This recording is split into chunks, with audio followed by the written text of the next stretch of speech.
Hi my lovelies, welcome back to my channel. So today's video is going to be our DIY barn door video. We are so excited about this and how it turned out, so let's get started.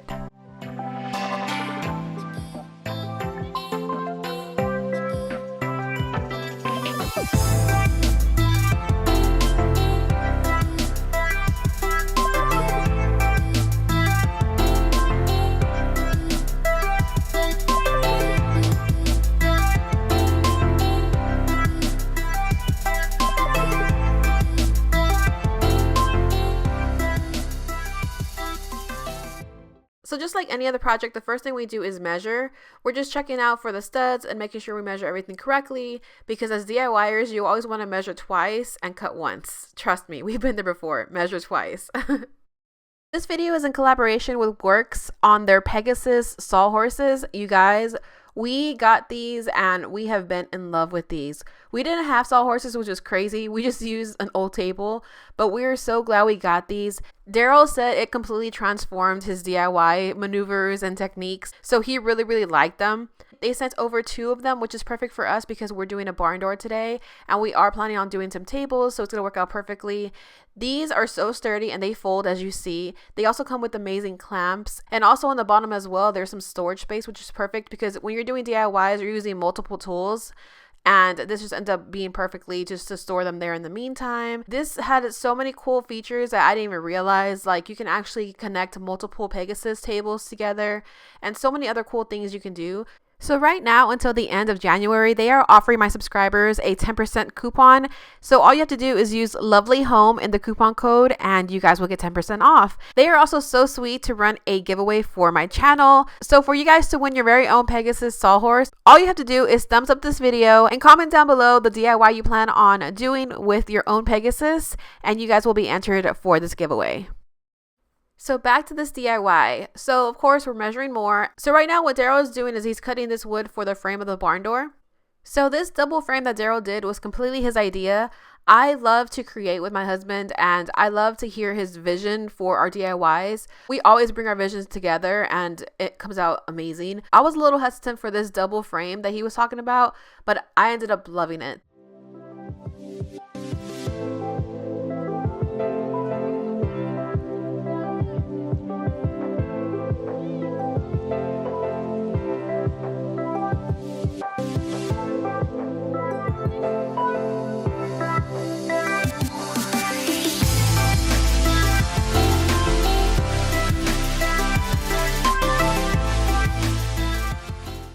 So you guys always want more details on our DIYs, so I have a special guest that will explain more to you guys. Hey guys, it's Darryl. So right here, I'm using both of the sawhorses because the door is actually 8 foot tall and it's 39 inches wide. So I wanted to start using the sawhorses to help me out a little bit versus doing the glue up completely on the floor.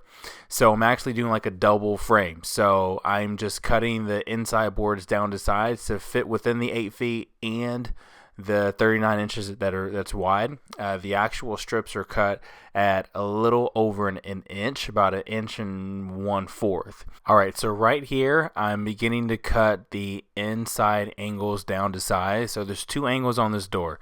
You have a 30-degree angle on the outside and a 60-degree angle on the inside. So I'm actually making a jig for myself and starting to do my 30-degree angle cuts on the door, and I'm even doing some on the table saw. And then what I'm really doing here is getting a rough fit. This is the first time I'm seeing some of those pieces of wood come together, so I'm getting an idea of how it's really going to turn out in person. So it turned out really well.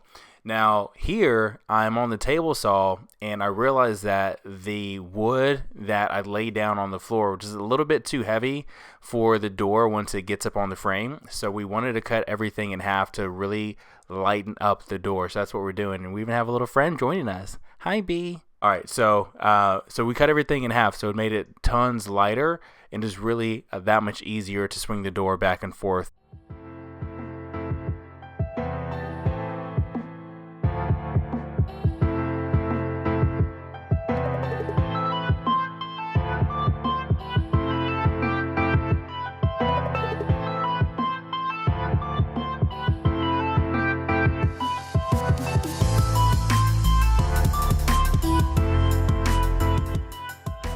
All right, so now I'm getting everything prepared for the second rough fitting. All of the boards are officially cut down to the size that we want them, with the angles and the width.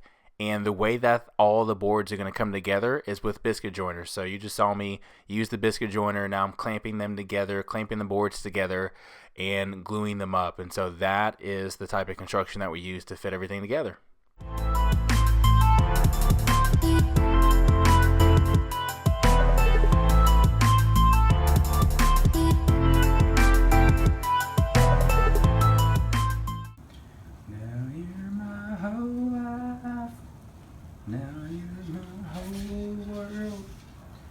I just can't believe the way I feel about you, girl. Like a river meets the sea, stronger than it's ever been. We've come so far since that day, and I thought I loved you then. Hi. Got that bad singing on film? It's beautiful singing. Good old Brad Paisley. Well, we sure do love you, Brad. Darryl is pretty country. Rain makes corn. Corn makes whiskey. Whiskey makes my baby feel a little frisky. This is a family channel. Do, do, do, do, do, do, do, do, do, do.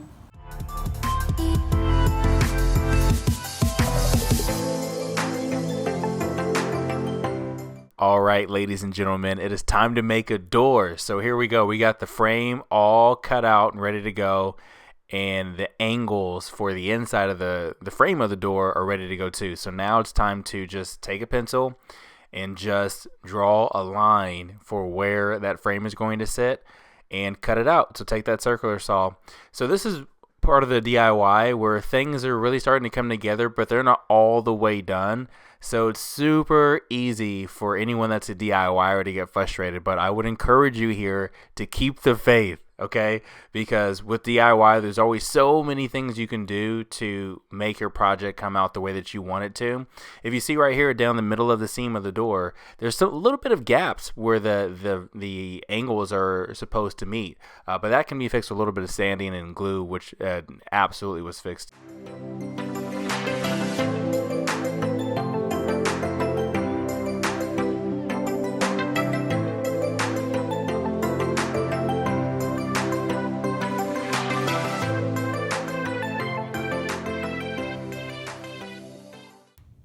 So this is one finished side so far of the door, using just glue right here in the seams and some sanding at an angle. Really cool. Just one side. If you compare that to here, these cracks are going to get filled all along the door. So the fact that you're seeing daylight right now, that's going to go. Because on this side, there was a little bit of daylight through the seams. It's gone now.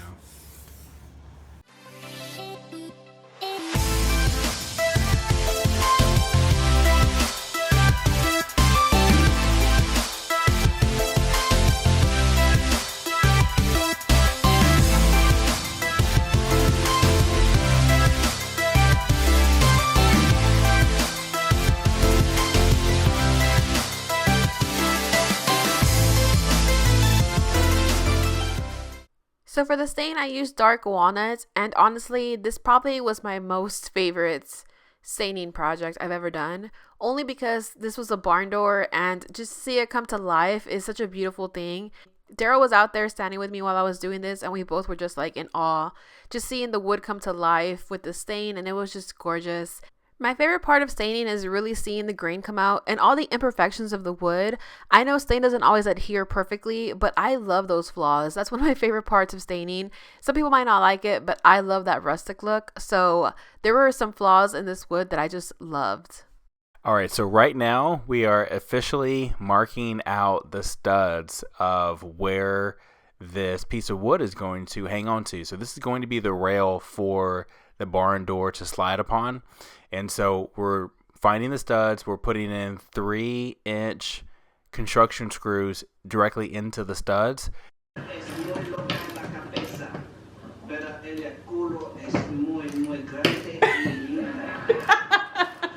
That's a Spanish you know. He says, mi esposa es loca. Yeah. What does that say? My wife is crazy. Pero But la culo de ella es muy grande. that ass is big. Yeah. You know Spanish. And it's really cool because when we put the actual black metal bar up, that's going to actually hold the door and allow it to swing back and forth. It actually hides those construction screws that you're looking at right now. So when you put up a barn door, you want to make sure that you're putting it up in a very safe manner. And so that's why we're going directly into the studs for the door.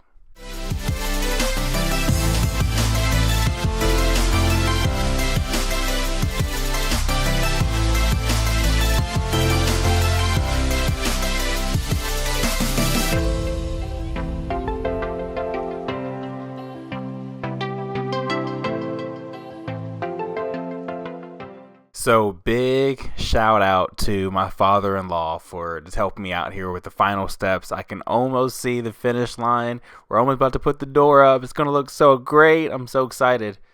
Yay. All right. Oh, there's Mom.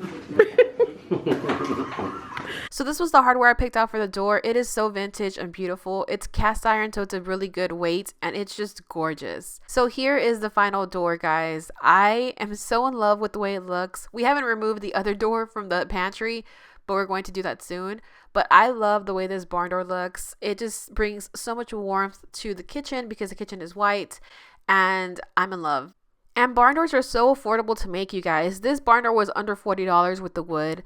And I just love what it brings to the kitchen. I love what it brings to the house. We're going to make some more barn doors soon. So I'm so excited for that as well. So if you like DIYs like this or you want to see more DIYs, make sure you give this video a thumbs up so I can know that you want more DIYs. And also comment down below what kind of DIYs you'd want for us to make or for me to make. And once again, a huge thank you to WORX for sponsoring this video and working with me. Don't forget to use the code LOVELYHOME for 10% off your purchase. And also don't forget to enter the giveaway to win your very own Pegasus Sawhorse just by commenting down below what kind of DIY you would do if you won the Sawhorse. So I hope you guys enjoyed this DIY. And thank you guys so much for watching. I love you guys so much. And I will see y'all in my next video. Bye, guys.